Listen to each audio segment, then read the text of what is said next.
Good day, everyone. You are welcome to Geojay Solution channel. I am Emanje Adabiruku. Today, I want to show you how to select null values with expression in QGIS. Please remember to subscribe to my channel. Thank you.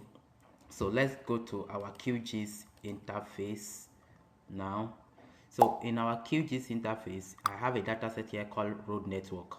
If we check the attribute table of this very layer, you will see I have about 23 roads here, but we have a field called name, but some of them have no name. It is null. It has null values, like this one, this one, this one, nothing in the field, so it's null. So how do you select this null? Maybe you want to delete it or you want to do something on it. How do you select it?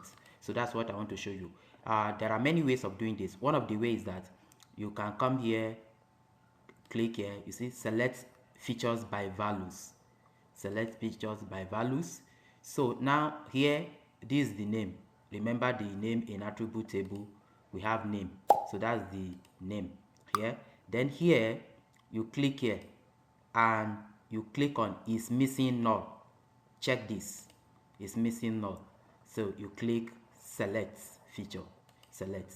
So you can see now it has selected those roads that has no value.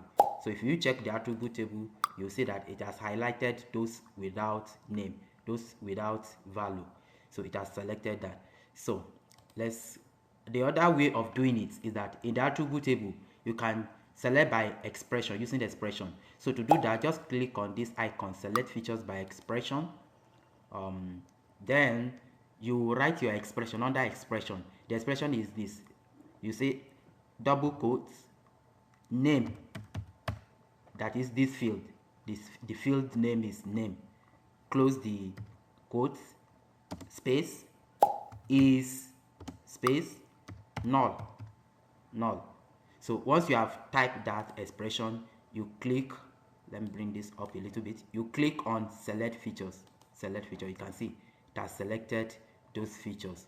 So of course, whatever you want to do with the feature, whether to delete it or to use it to create another layer or to export it, you can do that. So this is how to select features using expressions, values, using expression in QGIS.